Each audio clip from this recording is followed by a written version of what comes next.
It was supposed to be just another Saturday. The kind where you grab a smoothie, walk with your kid, maybe browse a few books. Malik, a high school math teacher, had the day off. His daughter, Nia, just turned 7.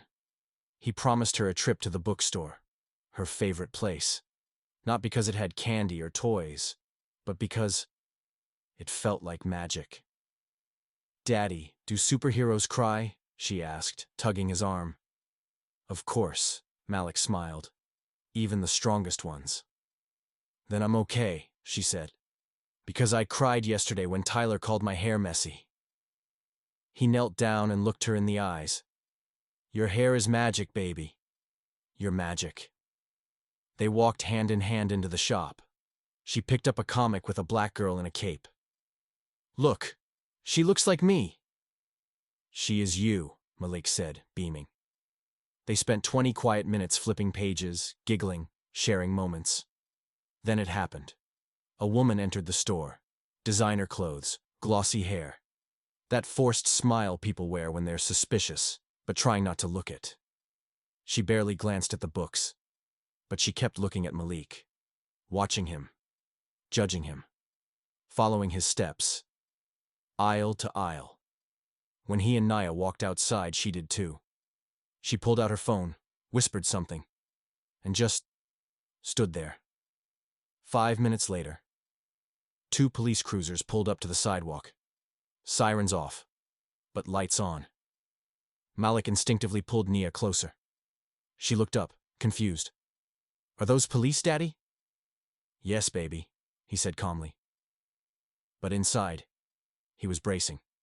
"Sir," one officer said, "we got a call about a suspicious individual, loitering with a child." Malik raised an eyebrow. "Loitering? I just bought a comic book. You can check the receipt." "Sir, we need to see ID." Nia clutched his coat. "Daddy, are they mad at you?" Malik bent down again, softer this time. "No, sweetie. Some people just don't understand what normal looks like when it's black." The woman who made the call stood across the street, arms folded, watching, smiling, as if she had prevented something. But the real crime was already happening, in broad daylight, in front of a child. "We need to verify," the cop insisted. "You can't just be standing out here." Malik's tone stayed steady. "So now it's illegal to wait outside a bookstore with your daughter?" The officer shifted uncomfortably. "Just following protocol." "Protocol," Malik echoed. "For what? Parenting while black?" A few bystanders pulled out phones. One woman whispered, "Isn't that the math teacher from Westbrook High?"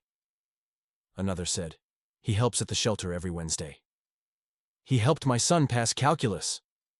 The murmurs grew louder, the tension grew heavier. "And Nia?" She started to cry. "Please don't take my daddy. He didn't do anything." Malik stayed calm, always calm. He'd trained himself for this, he had to. Because in his skin, panic is a luxury he can't afford. "Sir, please step over here." The cop reached for his arm. Malik pulled out his wallet instead. No sudden moves, ever. He showed them his ID, school badge, and a laminated article from a school newsletter. "Teacher of the Year," it read, with a photo of him, smiling, holding Nia. The officer blinked. "Oh. Oh?" Malik repeated. "You're surprised I'm a teacher?" "No, Surprised I'm a father? A black one?" A woman in the crowd finally spoke up. "You didn't even ask questions. You just assumed. You judged." And that became the headline of the day. You didn't ask, you just judged. The woman who called the cops turned away. Her plan backfired. The video hit TikTok, then Instagram, then news channels. 12 million views. In 48 hours. Hashtags exploded. Existing, while black. See, he was just buying comics. My daddy is not suspicious. Malik was invited to speak on national TV. He declined. "I don't want fame," he said. "I want change." But he wrote a letter, a long one, addressed to every parent, every officer, every child who saw that clip. In it, he said, "I didn't want to be a viral moment. I just wanted to be a dad. I didn't want to become a symbol. I just wanted to buy a comic. I didn't want to be another headline. I just wanted my daughter to feel safe." The video reached Congress. Celebrities shared it. Schools talked about it. But Malik? He stayed in the classroom, teaching equations, teaching empathy, and walking Naya to the bookstore every Saturday. One day, Nia brought home another drawing, her and her dad, standing tall, holding hands, capes on their backs. She titled it, "My Dad is a Superhero, but the World Still Needs to Learn." Some stories go viral because they're outrageous. Some because they're true. And this one? This one hurts because it could be anyone.